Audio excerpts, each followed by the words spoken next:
Imagine waking up to find out that the person you loved and trusted has become your worst nightmare. This is the chilling story of Kuandyk Bishimbayev, a former minister of national economy who committed an unthinkable act against his own wife, Saltanat Nukenova. What drove this respected man to such a heinous crime?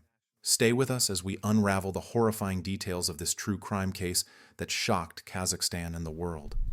Hi everyone, welcome to my channel. Today, we're going to take a look at another horrifying case. In November 2023, the former Minister of National Economy of Kazakhstan, 44-year-old Kuandyk Bishimbayev, did something terrible to his wife, 31-year-old Saltanat Nukenova. He desperately tried to hide the traces of his atrocities and to pass off the heinous crime as some ridiculous accident. However, the story gained widespread attention. The relatives of the deceased woman insisted on the most open trial, and now millions of people are watching this case, not only in Kazakhstan, but also around the world. It's noteworthy that a few years ago, Bishimbayev was convicted of repeatedly accepting bribes in especially large amounts and was sentenced to 10 years in prison, but he was released after only a year.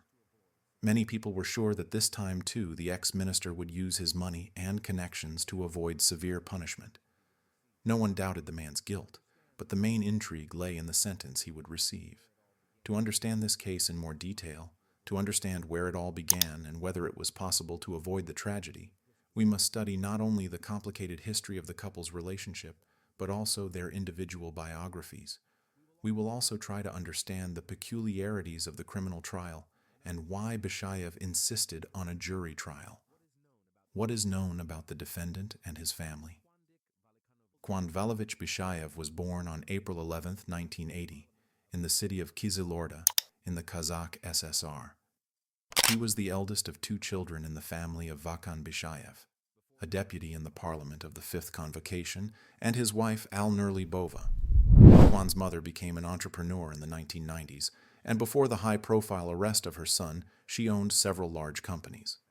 However, in 2024, she quickly got rid of most of them, reassigning them to relatives to ensure that all assets still remained with the Bishimbayev family. In 2018, when a corruption case was brought against her son, the woman acted as his public defender. When the prosecution asked for a 12-year prison sentence for the defendant, Almira called such a sentence the destruction of her son's personality. Kuan grew up with his younger sister, Arujan, born in 1984. He received 3 higher education degrees, first from the Kazakh Academy of Management, then from Taz University, and later as a recipient of the Presidential Scholarship Program at George Washington University in the United States. At the age of 26, he defended his PhD thesis in economic sciences. In 2000, Kuan started his career as a manager in a bank. He briefly interned at the Ministry of Economy and then held senior positions in large companies for several years before returning to the ministry. In 2016, he became the head of the Ministry of Economy, becoming one of the youngest high-ranking officials in Kazakhstan.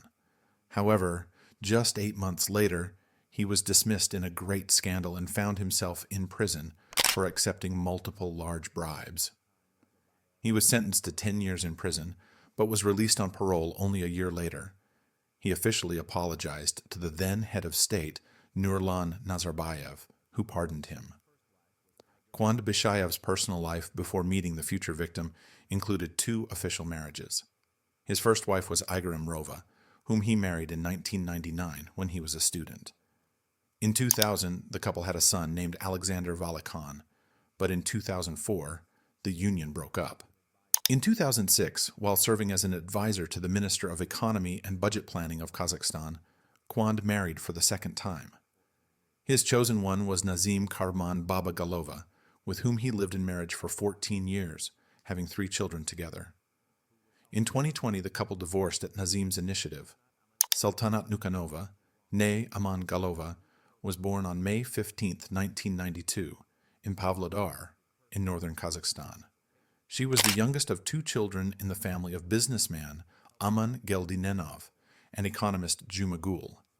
Her paternal uncle, Kirat Nanov, built a brilliant career in politics, heading the regional department of entrepreneurship and trade, and also the cities of Istus and Auksu. As a schoolgirl, Saltanat became seriously interested in astrology.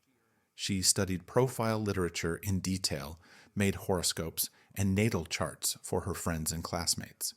Surprisingly, she managed to create fairly accurate predictions, most of which came true. At some point, she decided to turn her hobby into a lifelong endeavor and quickly achieved success. Saltanat promoted astrological services on social networks, conducted personal and online consultations, made short-term and long-term forecasts, and helped others achieve their goals in choosing a profession and spiritual development. The astrologer also gave advice in love affairs, tested people for compatibility, and helped sort out relationships. Notably, her clients were exclusively women and girls. Saltanat quickly achieved financial independence, earning decent money doing what she loved and gaining a large number of followers on social networks. Her services were in great demand, and her consultations were scheduled months in advance. She was living the life she dreamed of and always aspired to. In the spring of 2022, Bishimbayev accidentally stumbled upon Saltanat's page on a popular social network. He liked the young beauty very much and decided to write to her, having thought of nothing better than to sign up for an astrological consultation. However, she turned him down, pointing out that she only provided services to women. This rejection only fueled Bishimbayev's interest. He persistently tried to get her attention, showered her with compliments, and even tried to elicit pity, convincing her that only she could help him.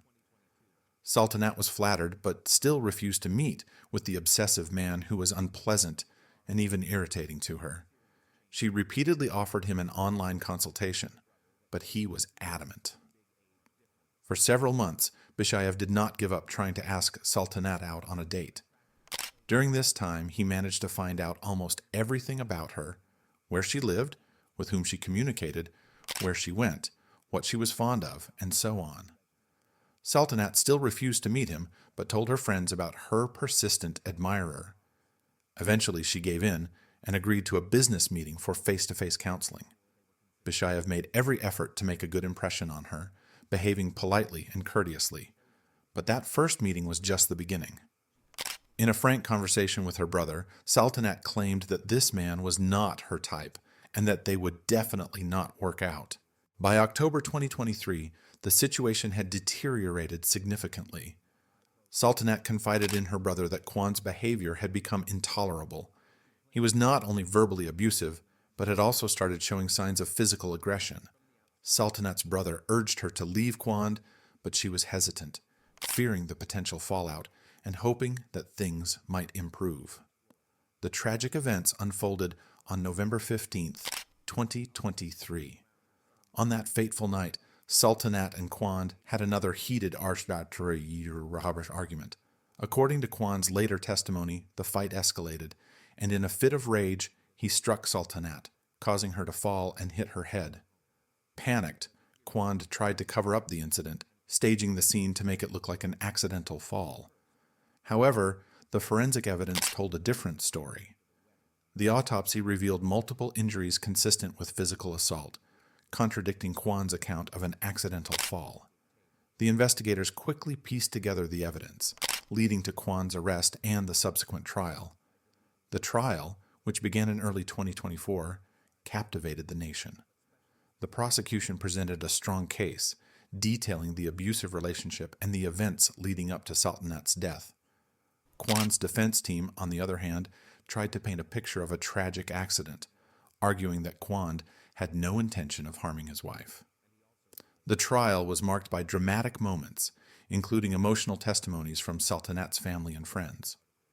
Her brother's testimony was particularly poignant, as he recounted Saltanat's fears and their last conversation. The jury deliberated for several days before reaching a verdict. In the end, Kuandyk Bishimbayev was found guilty of manslaughter and sentenced to 20 years in prison.